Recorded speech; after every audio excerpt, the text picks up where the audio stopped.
In our next session, we focus on a project that aims to develop the backbone necessary to support the integrated digital health infrastructure of the country.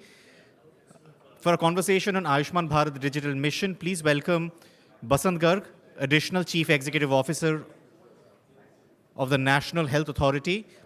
We will have Mr. Garg with us shortly for the next session.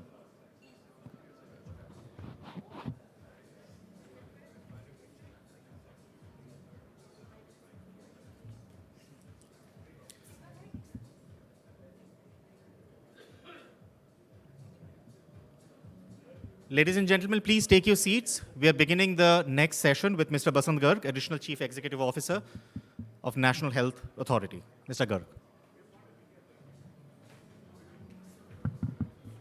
So how do you use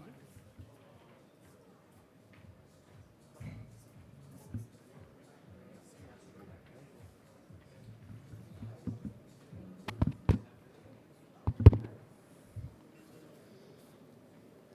Yeah, good morning, everybody. I am Basant Garg. I am Additional CEO of the National Health Authority, Ministry of Health and Family Welfare, Government of India. I'm here to give you a brief about Ayushman Bharat Digital Mission, India's national digital health mission. Now, health as a subject is, as a field, is something where a lot of, a desire has always been expressed that health should be digitized, health records should be digitized, and that has emanated from, the recognition of the possibilities which are there if health record is digitized and it is easily available, if it is shareable. Now, given this scenario, we are all, able to see that we are suffering from a situation where health record is, and the sector as such is quite fragmented. Health record is probably stored at many places in a digital format already, but it is not getting shared. It is not getting shared to the patient. It is not getting shared to the doctor. It is probably at many places not even getting digitally captured. So given this background and given the present scenario, we have come up with this National Digital Health Mission, the Ayushman Bharat Digital Mission. India, because of its past experiments with some achievements in some spheres where we have demonstrated that we can achieve success in digital missions also. So we have had these experiences which tell us that we can do it. For example, Aadhaar, the national unique ID, is one such sphere where 1.3 billion Aadhaars, the unique IDs, have been created. Linkage of this Aadhaar with the financial system, the bank accounts, close to 82% of adults have Aadhaar-linked bank accounts. Another sphere where India demonstrated leadership is UPI, where we have close to 12 billion monthly transactions which are happening. And even monthly card transactions, when we see, India is pretty low on that ecosystem. But when it comes to UPI-based transactions, India is probably ahead of everybody else. Recent experience during the pandemic, we had the COVID vaccination app, and we can see that we have more than 1.1 billion registered citizens with close to over 2 billion vaccines which have been administered. So given this backdrop, we embarked on this mission feeling that we can deliver.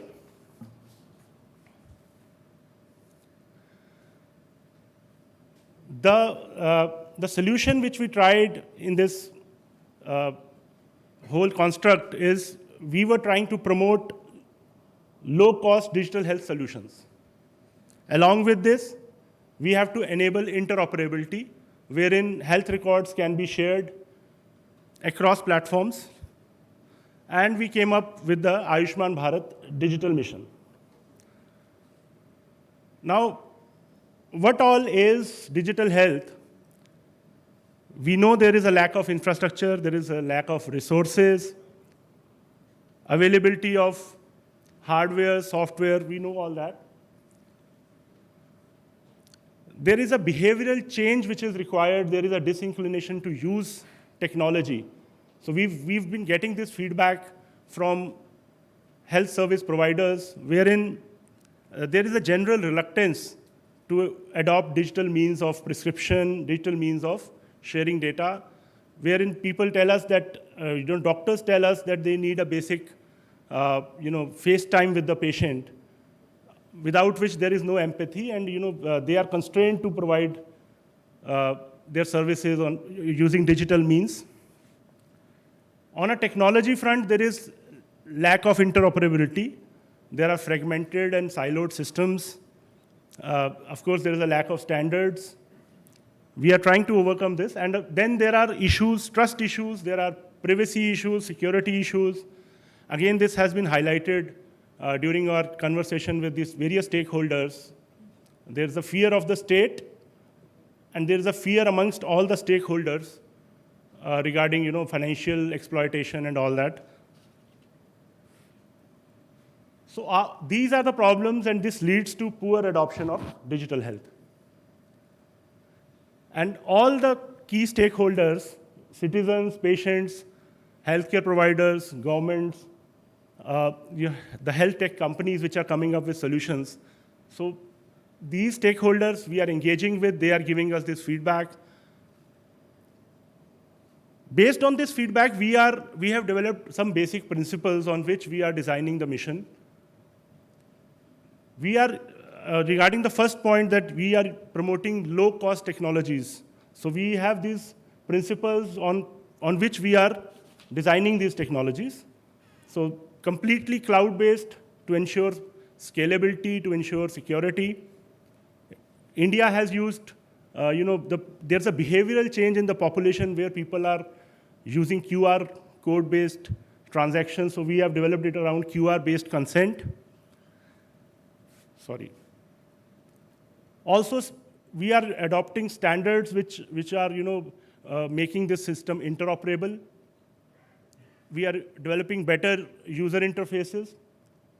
Everything is web and app-based because a lot of people have mobiles. We are having this multi-tenant solutions, offline solutions as well, because India is quite diverse and vast, and there are places where there is no connectivity, so we recognize that.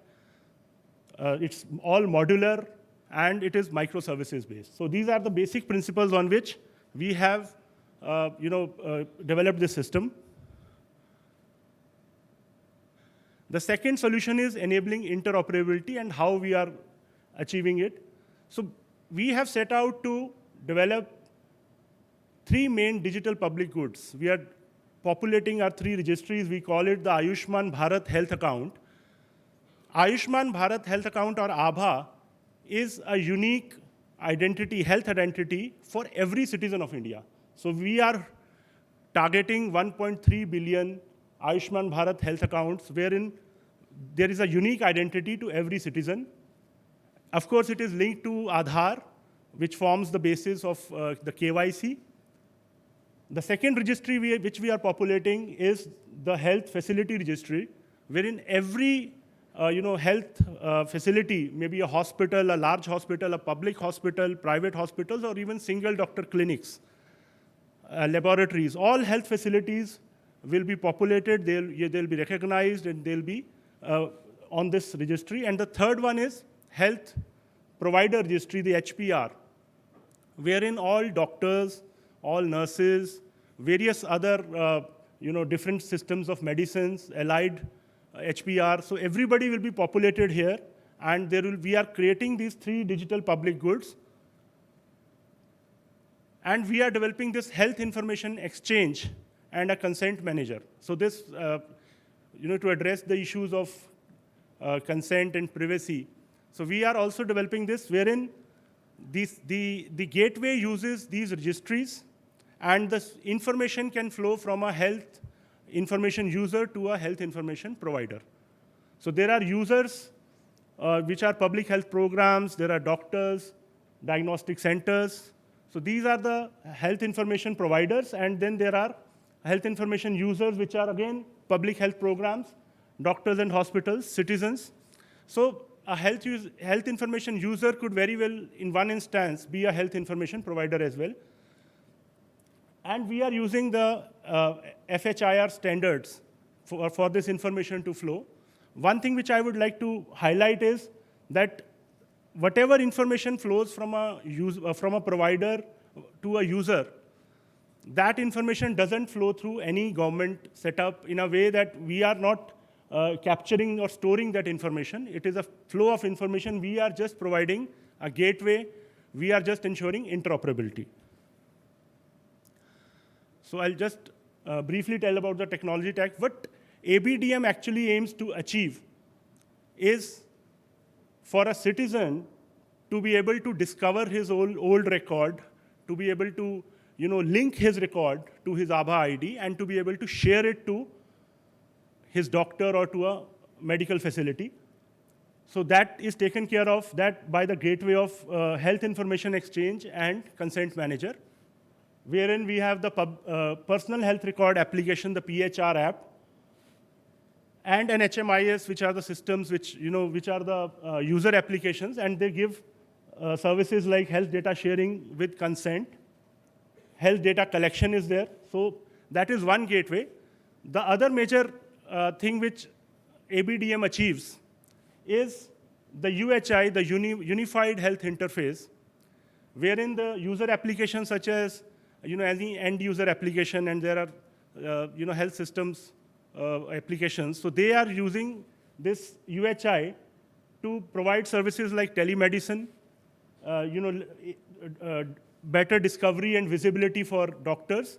So these are the main services which UHI achieves, and in this gateway provides. And the third important gateway is the Health Claims Exchange, which is another use case for ABDM, wherein there is a payer side and a provider side, and the claims are settled using standardized data. Information is shared in a standardized format. So as on date, what we have achieved in the Ayushman Bharat digital mission, we have been able to create 27.5 crore Aadhaar IDs. So out of a total universe of 1.3 billion, 130 crore citizens, 1/5 of Aadhaar IDs we have been able to create. We have 172,000 health facilities which have registered. 103,000 health professionals are registered. And 3 crore health records have been linked. So that's because I think the best part is when we start linking records, and when those records are being shared, that is when we are able to establish that we are achieving something. It has generated a lot of interest. We have close to 1,100 participants who are trying to integrate with ABDM. We've had some success, 74 successful integrators, health systems, softwares who have integrated with our system. Thank you. Hi, Basant. Thank you so much. This is Harsh from Google Research. The solutions that you spoke of are absolutely needed. Simple question.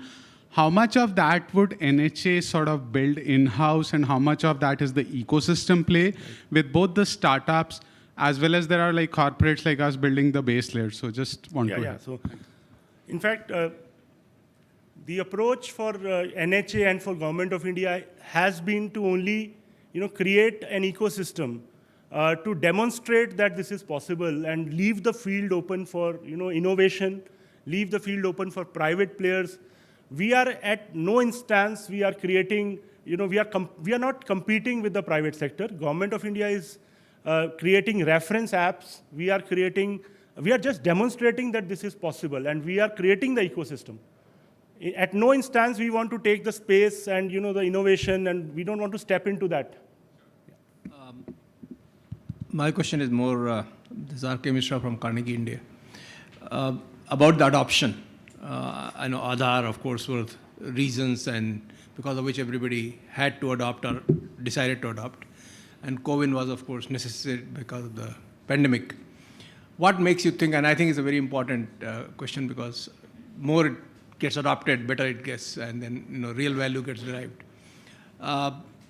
How do you believe, or what the government is thinking in terms of to make sure, of course you can't mandate it, but how do you think it will be adopted? So this is one issue. Adoption is one issue which we are also, trying to get around and trying to overcome. You have to understand that this is a chicken and an egg story for us. We have to create demand also, and we have to ensure supply. So we have to address both sides. We have to ensure that citizens demand digital health services, and at the same time, we also have to encourage the ecosystem to respond in a way that these services are provided using digital means. Now, to get to this, if we had stakeholder consultations to recognize what would it take for a doctor to prescribe in a digital way, for teleconsultations to take place, and what exactly are the constraints. So on the public government systems, on the public health side, we were able to identify there is still need for greater understanding of the technology as such, so for them to adopt it. On the private side, there are trust issues, there are financial constraints. With the doctors, as I said already, there are concerns regarding, a large part of the transactions of a doctor may not be on the books, they may be off the books. So doctors have a constraint wherein they have a fear that the government may get access to all their health transactions, their financial records. So there are trust issues, privacy issues. And then there are within the players, within the private players, maybe one app or one company or startup, there are trust issues. They fear vendor lock-in. They fear that, okay, we engage somebody and tomorrow, what happens to that? So all those trust issues are also there. And with the citizens, one good thing is that I think citizens are ready for it. We feel that as of now in India, citizens are ready for this. The ecosystem, the basic use of mobile phones, exposure to QR codes, the way people are adopting that technology. So we feel citizens are ready for it, but still a lot of awareness, a lot of IEC needs to be done for citizens to demand it. And I also feel we have to demonstrate value. We have to demonstrate a lot of use cases for everybody to find that value and get into this system. Start using it, start using digital means. For each of these use cases, we have identified, we are trying to demonstrate how they are useful. Recently, we had this scan and share, for overcoming this problem of long registration queues in public hospitals. So we were able to demonstrate that scan and share, wherein a person comes, uses a QR code, he is able to share his demographic details at the time of registration. Thereby, a large part of the registration process is, the time taken is reduced. So we were able to demonstrate in Lady Hardinge Medical College, Delhi, that the time was reduced from maybe 50 minutes average time to 4 minutes. So when we demonstrated that, there is a lot of interest. Now we are having discussions, and we are in fact launching in many of the other public health institutions. In fact, AIIMS Delhi, before what happened there, with the system there, but AIIMS Delhi also started using our scan and share feature, and a lot of patients were benefiting from it. Presently, we have 64 public hospitals across 15 states which are using this scan and share use case. So that is just one example. There are, of course, we have to demonstrate, we have to build more use cases for adoption to take off. I'm being told that the time is up. Please, we can have one more. May I? Or yes, I think we are also meeting for a closed door session, I think. So there we could have a question. I think, yes. Just one last sort of question. I've heard a lot about the health administration side, but what about clinical information? Is India going to develop its own standards? You'll follow ICD, or how will you actually handle disease and drugs and diagnosis? Right. So I briefly spoke about the standardization part. It is in any case not brief. There is a huge body of work which is going on in developing these standards. We are collaborating with various bodies in developing such standards. So we are, I think, moving from to the ICD 11 standards as far as one part is concerned. But then for actual true interoperability and sharing of data digitally, we need to develop a lot of standards. So that point is well taken. I think you are right. But I in a way summed it up by saying that data sharing across standards, but it does involve a lot of a huge body of work to be done. Thank you.